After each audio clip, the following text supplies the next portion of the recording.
Bonjour, j'espère que vous vous portez bien pendant cette période particulièrement difficile.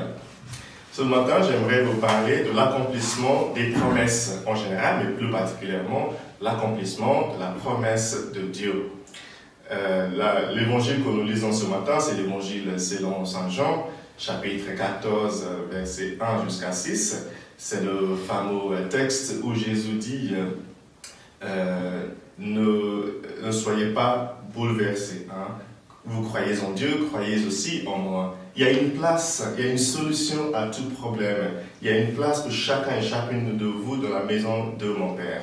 Après cette pandémie, je vais vous préparer une place. Et une fois que je serai allé vous préparer une place, je reviendrai vous prendre pour que là où je suis, vous y irez aussi.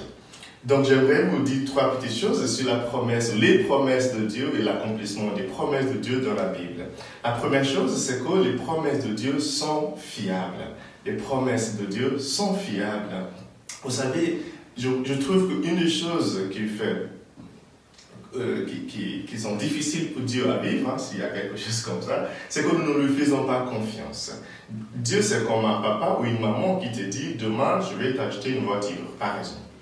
Et aujourd'hui, le soir, tu reviens à la maison et tu vois tout ça et tout, tu me dis, t'es allé où?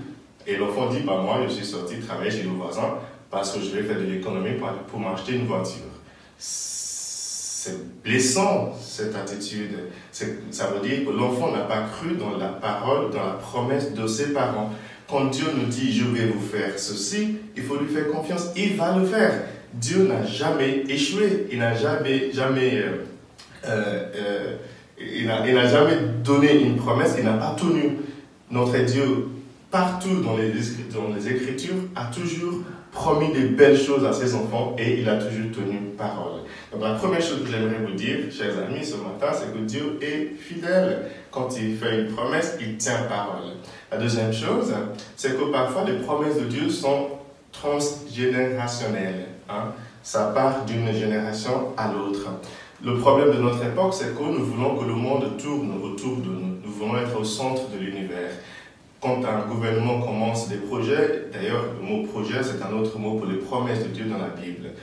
Les promesses de Dieu, ce sont aussi ses projets, ses plans pour nos vies.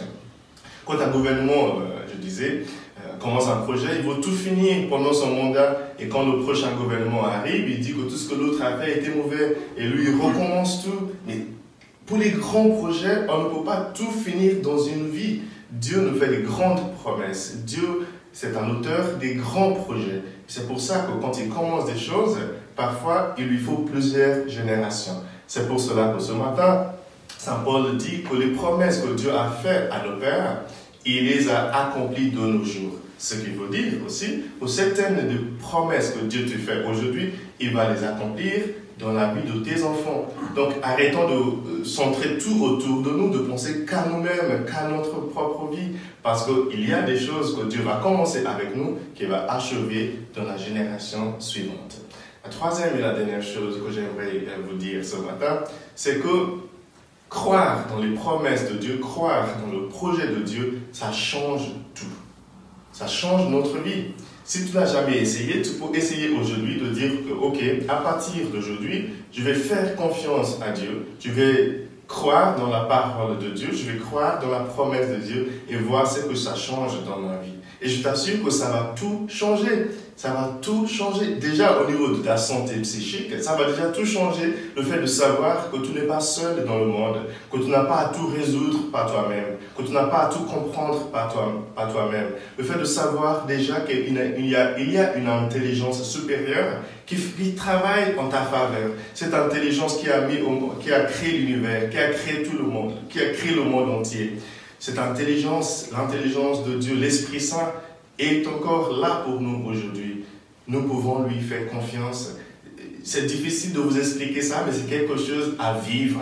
Essaye aujourd'hui, à partir d'aujourd'hui, de faire confiance à la parole de Dieu et tu vas voir comment ta vie va changer.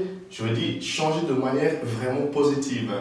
Je veux bien vous donner mon cœur en échange pour la fiabilité de la promesse de Dieu. C'est à ce point que moi, personnellement, je crois en Dieu. Et si tu l'essaies, tu vas voir que ta vie changera et ô combien. Portez-vous bien, hein? Que Dieu vous bénisse, le Père et le Fils et le Saint-Esprit. Amen.